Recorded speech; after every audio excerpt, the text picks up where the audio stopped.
Hey friends, welcome back to the Daily Dose. We're at day number 46. Day number 46.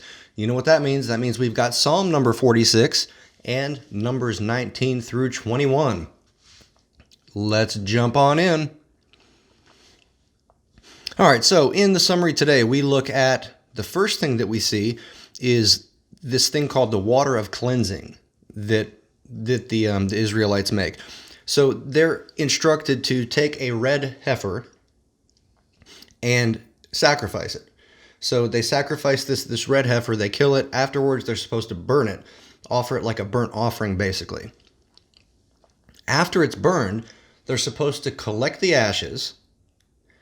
Then, this is interesting. Then, those ashes are supposed to be mixed in water to be used in purifying ceremonies, right? So this is all kind of weird. You know, we've read about sacrifices and burnt offerings and all that, but now we're reading about taking these leftover ashes and mixing them with water, right? That's going to be used for certain purifying and cleansing ceremonies. So a little bit weird. Then we read about Miriam dying. Unfortunately, her time comes to an end, and Miriam passes away. The next major thing that we run into is another issue with water coming from a rock. Okay, so the Israelites are grumbling again. Shocking. Sounds like a broken record, right? The Israelites are grumbling about wanting, missing Egypt, about, why did he come bring us all the way out here just so we could die in the wilderness? We don't even have any water, so they're grumbling. So Moses and Aaron go to the Lord. They go to the Lord and they explain to God what's going on. And they're like, okay, well, hey, we don't have any water. We need water. These people are getting on our last nerve. Please give us some water. Now, this is very interesting. Okay, so God says that he wants Moses to go out there and to speak to a particular rock, right? In the past, Moses has struck his staff into a rock, and then it chips and breaks open, and then water spouts out, right? This time, God doesn't say that. This time, God says, Moses, go speak to the rock. And that's very, very important. We find out it's important because Moses gets upset and angry. He already is upset and angry at the people, not at God necessarily, but he's upset with the people. They're causing him so much strife and so much drama with their grumbling and complaining. So Moses goes out there, and Moses gets angry, and kind of out of anger, he strikes this rock with his staff. That's not what he was supposed to do. Remember? And we've talked about this before. We've talked about how God prescribes how he must be worshipped. God sets the terms on how we can come to him. God makes the rules. Okay?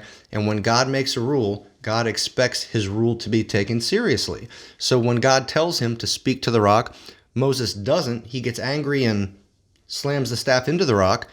God punishes Moses for his disobedience.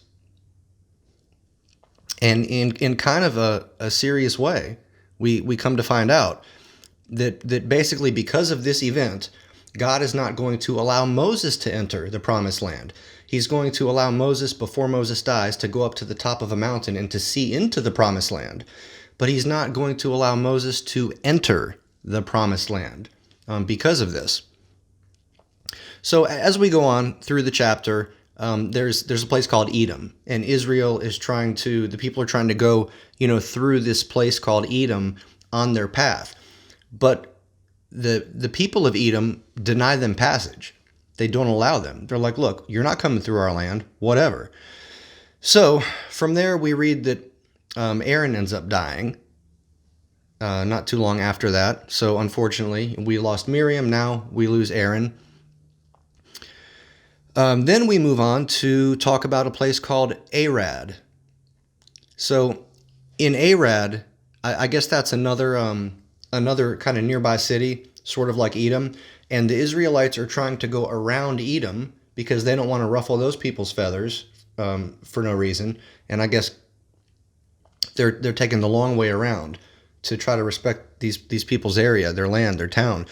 So at Arad, there's a Canaanite king, and he decides, hey, we're going to get the jump on Israel, and we're going to go take him out real quick.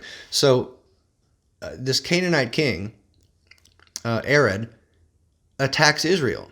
He even took some prisoners, and we don't get a whole lot of detail, but it wasn't a good situation. So Israelite prays for victory.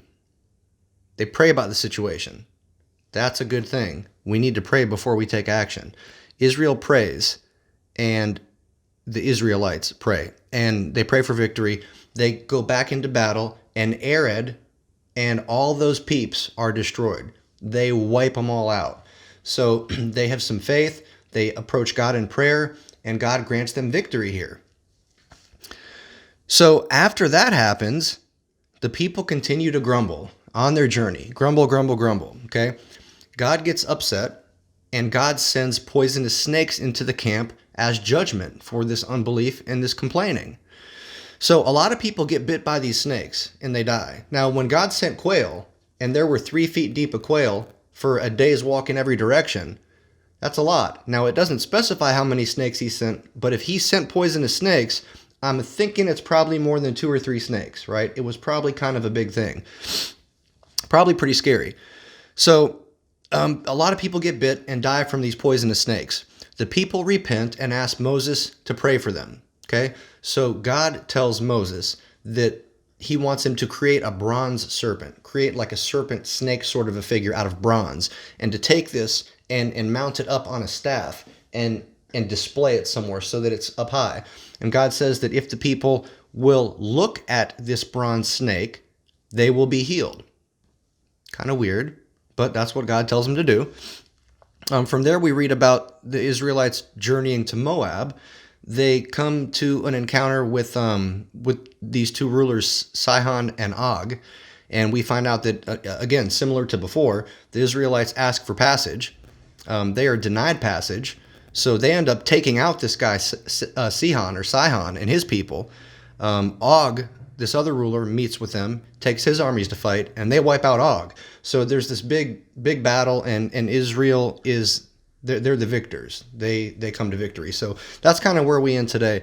But I will just leave it at that for now. That's all I got for today. But keep coming back. It works if you work it. We'll be back again tomorrow. Thank you so much, guys. Deuces.